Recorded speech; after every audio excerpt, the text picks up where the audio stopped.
Dans Romains chapitre 10, versets 16 et 17, nous connaissons bien le verset 17. Et je voudrais vous en parler. Mais nous commencerons la lecture par le verset 16.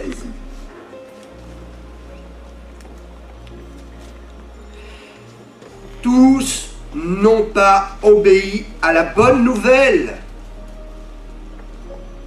C'est une chose que de recevoir la bonne nouvelle. C'est une autre chose que d'obéir à la bonne nouvelle.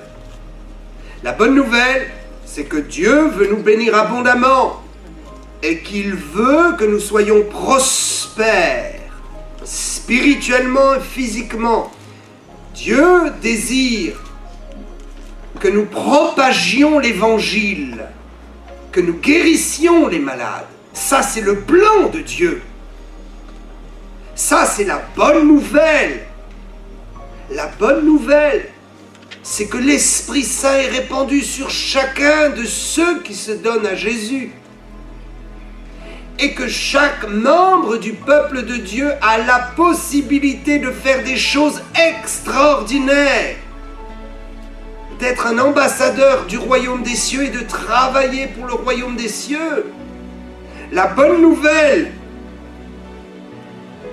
mes amis, la bonne nouvelle, c'est que le nom de Jésus nous ouvre toutes les portes et nous donne toutes les possibilités de conquête pour le royaume de Dieu.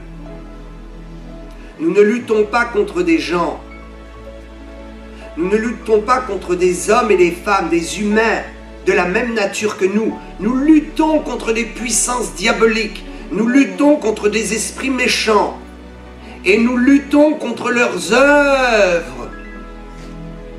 Nous luttons contre les œuvres des ténèbres, qui ne sont pas uniquement la manifestation du péché ou du mal, tel que nous pouvons le concevoir dans notre raisonnement humain, mais nous luttons aussi contre des choses subtiles, contre les mouvements. Nous ne luttons pas et nous n'accusons pas les hommes, mais nous luttons et nous accusons de fausses doctrines.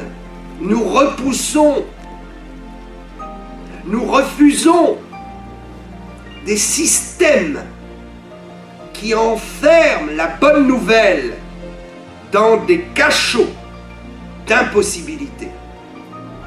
Nous luttons contre les courants par la parole, par notre témoignage. Nous luttons contre les courants hérétiques qui tirent constamment l'Église de Jésus-Christ vers le bas,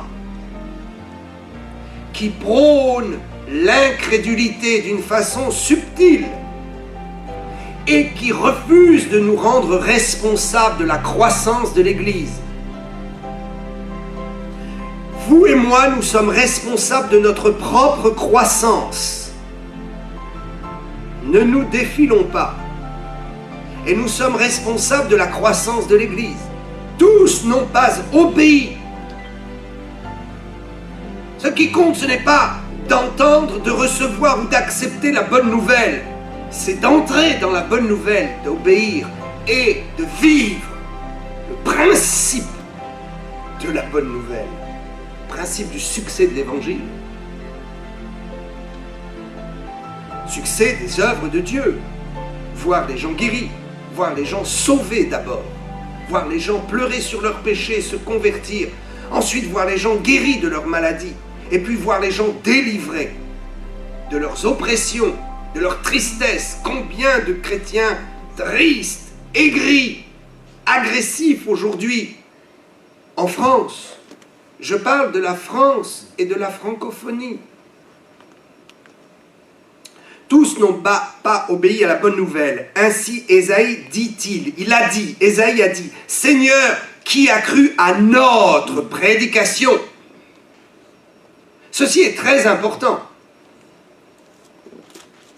Si vous ne croyez pas à la prédication des hommes de Dieu oints, alors vous n'obéirez pas à la bonne nouvelle. Et la bonne nouvelle ne changera rien dans votre vie. Il faut écouter. Il faut croire. Il faut entrer dans la prédication des hommes moins, parce que leur prédication, c'est le message de Dieu. Ce n'est pas ma prédication en propre. C'est le message de Dieu pour vous. La suite nous dit, verset bien connu, verset 17, « Ainsi la foi vient de ce qu'on entend, et ce qu'on entend vient de la parole de Christ. » Parole de Christ, c'est parole de Dieu, n'est-ce pas? Parole de Christ, c'est parole du Saint-Esprit. Le Saint-Esprit est Dieu. Le Saint-Esprit est Jésus. Jésus est Dieu. Il faut vivre de la parole. Bien, je vais y revenir. La foi. Mes amis, la foi n'est pas une force pensée. La foi,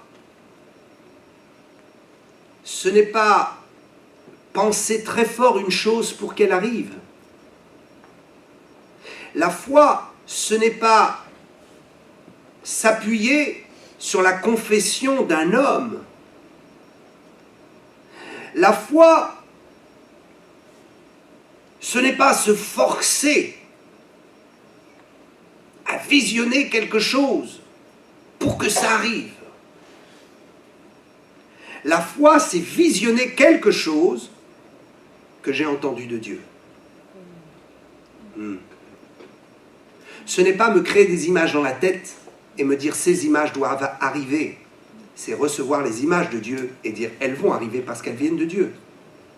Combien de fois n'essayons-nous pas de tordre le bras du Seigneur et n'essayons pas d'obtenir de lui quelque chose qu'il ne veut pas nous donner. Mais nous sommes persuadés, et nous appelons ça la foi. Nous sommes persuadés que telle chose doit arriver. Nous sommes persuadés que ça doit se passer comme ça. Mais ça, c'est de la force pensée. C'est de la pensée personnelle, ce n'est pas la foi. La foi vient de Dieu. La foi vient de ce que Dieu a dit. La foi, ce n'est pas un principe religieux. Ce n'est pas parce que je viens à toutes les réunions que j'ai la foi. Ce n'est pas parce que j'applique un principe religieux, un principe qui fonctionne dans un mouvement qu'on m'a imposé parce que je suis rentré dans tel mouvement religieux. Alors je dis, ok, j'obéis à ce qu'on me dit. J'obéis au mouvement, donc j'ai la foi. Non. La foi, c'est d'obéir à Dieu, ce n'est pas d'obéir à un mouvement. Ce n'est pas d'obéir aux hommes. Ce n'est pas d'obéir à la parole d'un homme. La foi, c'est d'obéir à la parole qui sort de la bouche de Dieu. La foi, ce n'est pas une croyance en Dieu. On fabrique sa propre croyance. Et on dit ça, c'est la foi. La foi peut fonctionner dans d'autres domaines que le royaume de Dieu. Il y a des gens qui ont la foi et ça fonctionne. Mais moi, je vous parle de la foi qui est éternelle. Celle que nous devons acquérir et qui vient du royaume des cieux. La foi authentique qui découle du royaume du ciel. La foi, ce n'est pas accepter son existence. C'est pourquoi il est écrit « Tous n'ont pas obéi à la bonne nouvelle ». Il y a des gens qui croient en Dieu mais qui refusent de lui obéir. Ce n'est pas la foi. Déclarer que nous acceptons l'existence de Christ, l'existence de Dieu, ce n'est pas la foi. C'est une déclaration qui nous amène vers un chemin. C'est une constatation. Cette constatation, nous pouvons la faire parce que nous avons été touchés par la grâce et nous ne sommes pour rien. Nous acceptons le fait que Dieu existe. Ce n'est pas la foi. Il y a des tas de gens qui acceptent que Dieu existe et qui partiront dans les tourments. Il y a des tas de gens qui acceptent que Dieu existe, qui croient qu'il existe et qui font le mal. Jour après jour, ils font le mal et ils n'obéissent pas à la parole de Dieu. Ce n'est pas la foi. C'est une acceptation. La foi, c'est d'obéir à ce que Dieu dit. Mais pour lui obéir, il faut l'avoir entendu, n'est-ce pas? Abraham, qui est cité comme le père de la foi, comme le représentant de la foi, le patriarche représentant la manifestation absolue de la foi. Abraham est cité comme étant un grand homme de foi. Croyez-vous qu'il en soit pour quelque chose? Je vais vous choquer. Non. Dieu ne montre pas Abraham en disant c'est un homme exceptionnel. Et vu que c'est un homme exceptionnel et que vous n'êtes pas exceptionnel, vous n'arriverez jamais. Non, Dieu montre Abraham et veut nous faire comprendre quelque chose. La foi d'Abraham n'est pas due à la personne d'Abraham. La foi d'Abraham est due au fait que Abraham a entendu Dieu. La foi vient de ce qu'on entend. Tant que vous n'entendrez pas le Seigneur, vous n'aurez pas la foi. Hébreux 11, 17. C'est par la foi qu'Abraham offrit Isaac lorsqu'il fut mis à l'épreuve. Est-ce que vous croyez qu'il puisse exister un homme suffisamment spirituel, par nature, un homme extraordinaire, qui irait immoler son propre enfant, à moins qu'il ne soit poussé par un démon? Si c'est un homme sensé, il est incapable de le faire. Abraham n'est pas plus grand que vous et moi. Abraham a simplement entendu Dieu. Et quand on entend Dieu, on ne peut pas faire autrement que d'avoir la foi. C'est par la foi qu'Abraham offrit Isaac lorsqu'il fut mis à l'épreuve et qu'il offrit son fils unique. Abraham fut mis à l'épreuve. Ce qui veut dire qu'il a appris quelque chose et qu'il est entré dans une dimension qui n'était pas la sienne avant. Il fut passé par un filtre d'expérience. L'épreuve ici, c'est en fait une expérience douloureuse, difficile, dans laquelle Dieu l'a fait passer. Dieu nous éprouve, c'est-à-dire qu'il nous fait passer par des expériences qui nous changent. Non pas qu'il nous éprouve pour voir ce que nous possédons en nous-mêmes, mais qui nous fait traverser des situations pour nous rendre différents. Dieu n'a pas dit, tiens, cet homme a quelque chose que les autres n'ont pas. Je vais donc vérifier et le passer par l'épreuve. Non, Dieu n'a rien vérifié. Abraham n'avait rien. Dieu a fait passer Abraham par une épreuve, par une expérience. Et à l'issue de cette expérience, Abraham a eu une foi totale. Quelle est cette épreuve et cette expérience? Il a entendu Dieu lui parler.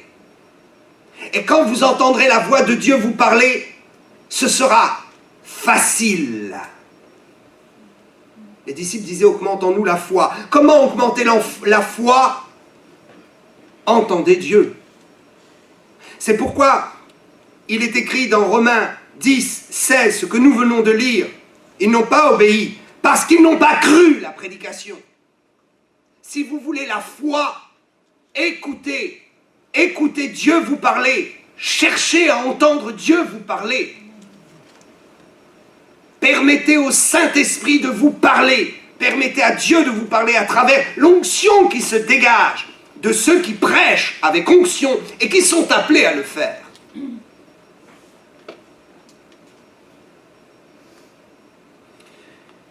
Revenons à Hébreux 11, 17. Lorsqu'il fut mis à l'épreuve et qu'il offrit son fils unique, lui qui avait reçu les promesses, la clé est là. Comment est-ce qu'Abraham a trouvé la foi? Parce qu'il a reçu les promesses. Il a entendu le Seigneur lui parler. Je vais vous donner un bon conseil. Ne faites rien sans avoir une révélation de Dieu. Vous allez faire des bêtises. Vous et moi, nous ne sommes capables que de faire des bêtises. Si nous faisons des choses alors que nous n'avons pas entendu Dieu clairement nous dire de faire ces choses. Tant que vous faites quelque chose sans avoir entendu la voix de Dieu, vous n'aurez pas la foi pour faire ce que vous devez faire. Mais si vous êtes convaincu, parce que quand Dieu parle, c'est clair. Si vous êtes convaincu et que Dieu vous a parlé, vous pourrez faire les choses avec une foi qui dépassera votre propre entendement. Ne faites rien pour Dieu sans une révélation. Il faut que vous entendiez le réma du Seigneur dans votre cœur, vous dire de le faire. Au moment où cet écho se fera, vous pourrez être prêt à traverser toutes les difficultés, à entendre toutes les critiques, à recevoir toutes les accusations injustes, à passer à travers toutes les persécutions. Paul est passé à travers toutes les persécutions avec une puissance de foi extraordinaire, parce qu'il a entendu Jésus lui parler. Il y a des gens qui se lèvent dans l'église et qui disent « Oh, moi je veux faire ça ». Est-ce que tu as entendu Dieu te dire qu'il fallait faire ça? Il faut chercher la pensée du Seigneur. Il faut chercher la pensée du Seigneur. Sa foi, Abraham, vient du fait, comme je le disais, qu'il a entendu Dieu. Ça n'a rien à voir avec sa capacité. Il était un homme de la même nature que vous et moi. Ça n'a rien à voir avec sa capacité, ça a tout à fait à voir avec la capacité de la parole de Dieu qu'il a reçue. Comment est-ce que les gens vont se convertir s'ils n'entendent pas la prédication? Et comment peuvent-ils se convertir à travers la prédication s'ils ont un cœur ouvert et qu'ils reçoivent et qu'ils acceptent d'entendre Dieu leur parler? Il y a des gens qui reçoivent des prophéties, mais ils sont têtus, ils ne veulent pas écouter Dieu. Donc ils ne peuvent pas être dans la foi, ils ne peuvent pas changer, ils ne peuvent pas s'améliorer. Je suis surpris. Il y a des gens des années, pendant des mois, des années, vous leur répétez le même conseil. Et c'est vraiment la parole de Dieu pour eux. Mais ils ne veulent pas entendre. Et comme ils ne veulent pas entendre, ils n'ont pas la foi dans ce que vous voulez dire. Ils n'ont pas la foi de s'engager dans ce que Dieu leur demande. Mais s'ils ouvrent leur cœur et leurs oreilles et qu'ils disent « Oh, je vais essayer d'écouter ce que Dieu dit », alors ils écoutent et ils entendent subitement, par un réma, une révélation. Le Saint-Esprit transforme la parole de Dieu en révélation dans nos cœurs quand nous ouvrons nos cœurs. Il faut être spirituel. Comment entendre la parole de Dieu? En ouvrant nos cœurs, en étant disponible, en fuyant la religiosité. Il y a des personnes qui sont dérangées par des prédications un peu trop précises. Il y a des gens qui sont dérangés par une prédication où il y a l'onction de l'Esprit de Dieu. Soit ils dorment, soit ils pensent subitement à autre chose et ils ne sont plus concentrés. Et ils ne cherchent pas à se concentrer parce qu'ils ne veulent pas se concentrer. Ils ne veulent pas entendre Dieu. Ils veulent un culte religieux, des petites exhortations, de la moralisation. Ils veulent recevoir un peu de moralisation le dimanche matin. Mais si l'esprit est pressant et que Dieu commence à parler, ils ferment leurs oreilles. Mais mes amis, à chaque fois que nous fermons nos cœurs et nos oreilles, nous ne pouvons pas entendre Dieu nous parler. Et sans entendre Dieu, il est impossible d'avoir la foi.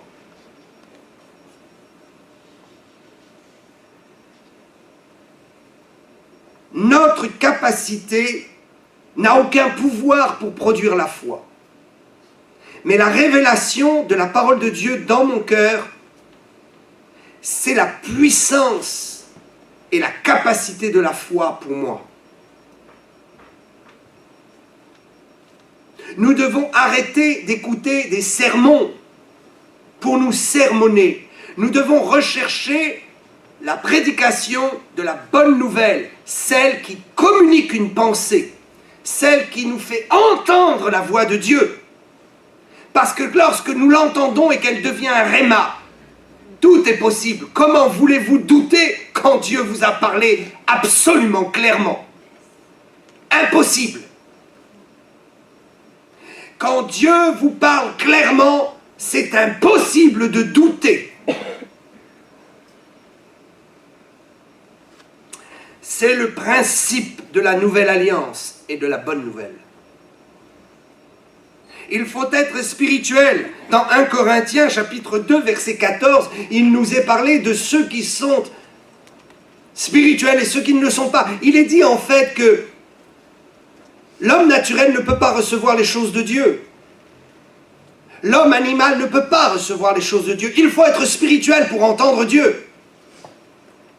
Si vous n'acceptez pas de commencer à devenir spirituel, vous n'entendrez jamais Dieu vous parler. Il y a des gens qui disent « Oh, Dieu ne me parle pas !» Commence par être un peu spirituel.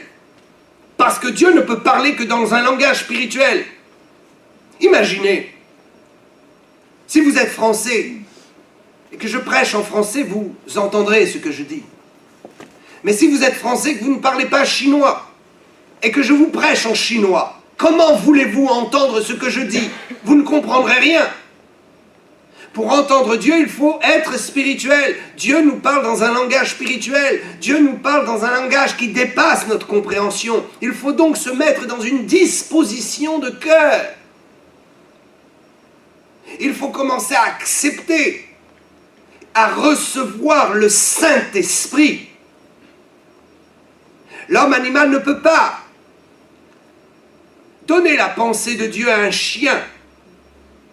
Et vous verrez si un jour vous pourrez lui communiquer la foi. L'animal ne comprend rien. Il ne reçoit rien. Parce qu'il n'est pas spirituel. Si vous êtes toujours à vous bagarrer avec les mêmes choses, la susceptibilité, la critique, critiquer les hommes de Dieu, critiquer le pasteur, critiquer l'église, critiquer les défauts, chercher le moindre défaut chez l'autre, le faire ressortir et être dans la critique tout le temps, vous ne serez jamais spirituel pour entendre Dieu vous parler. Vous et moi, si nous sommes dans la critique, nous ne sommes que des enfants. Nous nous comportons comme des gens qui ne connaissent pas Dieu et qui ne sont pas spirituels. Commencez par voir le bon côté de ce que Dieu fait dans les gens. Commencez par être spirituel pour discerner l'œuvre du Saint-Esprit. Écoutez bien, à chaque fois que l'on regarde les défauts de quelqu'un, on regarde l'œuvre de Satan ou l'œuvre de la chair. Or, Dieu nous demande de regarder l'œuvre de l'Esprit. Être spirituel, c'est regarder l'œuvre de l'Esprit. Et à chaque fois que vous regardez ce que Dieu fait dans la vie de quelqu'un, même si ce n'est pas grand-chose, vous commencez à être spirituel parce que vous commencez à voir l'œuvre de l'Esprit. Et Dieu peut commencer à vous parler. Et Dieu peut même vous parler à travers l'expérience de quelqu'un. L'expérience de quelqu'un peut devenir réma. Au lieu de voir tout le temps les défauts, regardez comment Dieu a corrigé les défauts. Et ce que Dieu a fait de bon chez quelqu'un. Quand vous commencerez à voir cela, Dieu vous parlera à travers l'expérience de cette personne. Abraham reçut la promesse. Dieu ne peut pas te parler sans te donner une promesse. Dieu ne peut pas te parler sans te faire entrevoir quelque chose de glorieux. Et quand Dieu t'a montré sa gloire, tu ne doutes plus. Pierre et Jean étaient arrêtés par les chefs religieux. Oh, ils ont eu des problèmes dans Actes chapitre 4. Et au verset 20, il nous est dit qu'ils ont répondu quelque chose. Ils ont dit, nous ne pouvons pas ne pas parler de ce que nous avons vu et entendu. Nous ne pouvons pas nous taire. C'est même pas une question que nous sommes forts, nous sommes des êtres exceptionnels. Même la mort ne nous fait pas peur.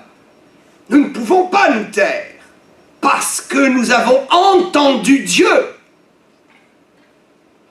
Et quand on a entendu Dieu, on traverse toutes les tempêtes. Imaginez quand vous vous êtes converti. Vous avez entendu la révélation de Dieu dans votre cœur. Vous n'avez peut-être pas entendu avec vos oreilles. Mais quelque chose d'une voix céleste s'est fait entendre et a retenti au plus profond des fibres de votre cœur. Et vous avez su que Jésus, vous avez entendu Dieu vous convaincre dans votre esprit que Jésus était mort à la croix pour vous.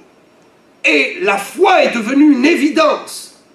Se donner à Dieu était devenu facile et évident.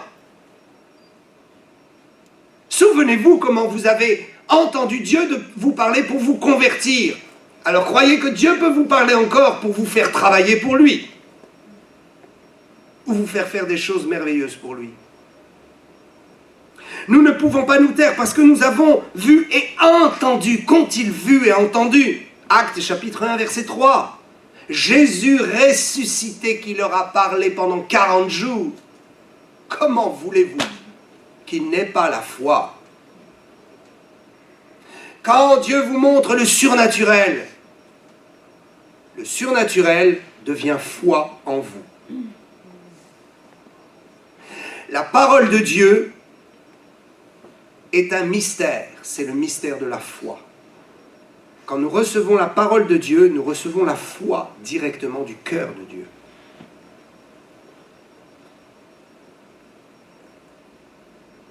Je voudrais finir avec quelque chose. Savez-vous que notre destinée est écrite dans la Bible? Et que lorsque nous entendons Dieu nous parler à travers sa parole et que sa parole devient un réma pour nous, la foi devient facile parce que nous découvrons notre destinée. Nous découvrons ce que nous sommes vraiment. Hébreux chapitre 10 verset 7. Alors j'ai dit, voici. Je voudrais vous lire ça dans la traduction Darby, ok? Pour une meilleure compréhension. Retenez bien ça. Hébreux 10, 7. Alors j'ai dit. Il est toujours question de parler. Dieu parle dans la... Dieu dit, Jésus dit, le Saint-Esprit dit, Dieu dit. Écoutez, entendez ce que Dieu dit et vous aurez une foi à transporter les montagnes. Alors j'ai dit, voici, je viens. Nul ne peut dire à Dieu, me voici, je viens, je m'offre, s'il n'a entendu une révélation de Dieu. Cherchons la révélation. Prions pour que le Seigneur parle. Prions pour que la prophétie soit au milieu de nous. Prions pour que Dieu parle. Prions pour que lorsque la prédication parle, les gens écoutent, entendent, acceptent. Alors j'ai dit, voici je viens. Il est écrit de moi dans le rouleau du livre. Oya machikatarabashianda. Jésus, non pas en tant que Dieu, mais en tant qu'homme, a découvert que son histoire était écrite dans le rouleau. Alléluia. Quand il est venu au temple, à 13 ans, ses parents le cherchaient. Je crois que ce jour-là, Jésus, écoutez, c'est ce que le Saint-Esprit m'a dit. Ce jour-là, Jésus, non pas en tant que Dieu, mais limité en tant qu'homme, a découvert qu'il était question de lui dans les rouleaux qui étaient lus dans la synagogue. Oh mon Dieu, je suis dans le livre, mon histoire est dans le livre. Je suis inscrit dans la parole. C'est ainsi que si je reçois la parole, je n'aurai pas besoin de me forcer pour avoir la foi. Je n'aurai pas besoin de faire des calculs savants pour entrer dans ma destinée. Étant inscrit dans la parole, si je me nourris et je vis de la parole, je deviens la parole. Et ma destinée, la parole de Dieu, devient moi-même. Jésus avait fait une découverte et il le déclare. Il est écrit de moi dans le rouleau du livre pour faire, ô Dieu, ta volonté. Je découvre que je suis inscrit dans le livre, que mon histoire est là, dans ta parole. Maintenant que j'ai ce réma, je peux faire toute ta volonté avec foi et sans inquiétude et sans me forcer. J'ai une bonne nouvelle.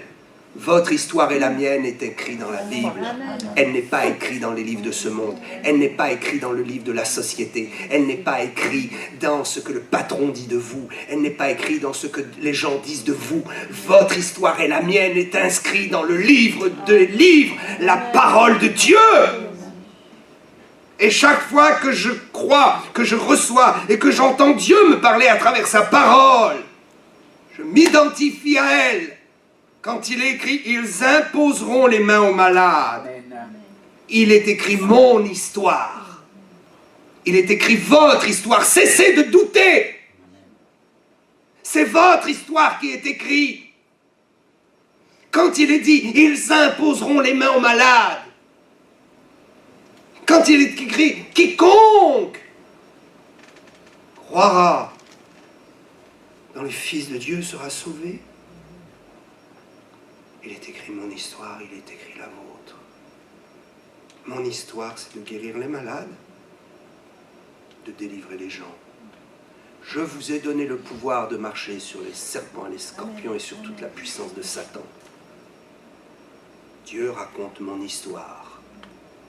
Un jour, j'étais perdu et je me suis retrouvé dans les bras de Jésus. Et dans les bras de Jésus, j'ai découvert qu'il avait préparé une histoire pour moi. Le pouvoir de marcher contre la puissance de Satan. Ils imposeront les mains aux malades. Écoutez bien. Parfois, il n'est même pas besoin de prier ou de dire des mots. Quand vous êtes dans l'onction, vous posez la main sur un malade et il est guéri. Il n'est pas dit, ils prieront et ils chasseront des démons. Ils imposeront les mains aux malades. Ensuite, il est dit qu'ils chassent des démons, mais il est dit simplement, ils imposeront les mains aux malades et les malades seront guéris. Il n'est pas dit, ils réciteront des formules, des prières, n'est-ce pas? Quand j'entends Dieu me parler, sa parole m'envahit et toute la capacité de la Bible devient ma capacité. Nous avons besoin d'entendre Dieu nous parler. Dieu nous parle par la providence. Les portes qui s'ouvrent, les portes qui se ferment. Si vous croyez que vous appartenez au Seigneur, ne croyez pas que les événements qui vous arrivent quotidiennement sont un hasard. Dieu est derrière ces événements pour vous parler. Dieu parle à travers la Bible, ça c'est absolu. Dieu parle beaucoup à travers la Bible. Dieu parle par les prophètes, par la prédication, par les hommes de Dieu. Et quatrièmement, Dieu parle en direct. Écoutez bien. Pour les choses très personnelles, les choses qui vont diriger notre vie et qui vont nous amener vers la réalisation de notre destinée, Dieu ne parle pas tous les 5 minutes. Il parle en direct, parfois. Mais il faut bien écouter.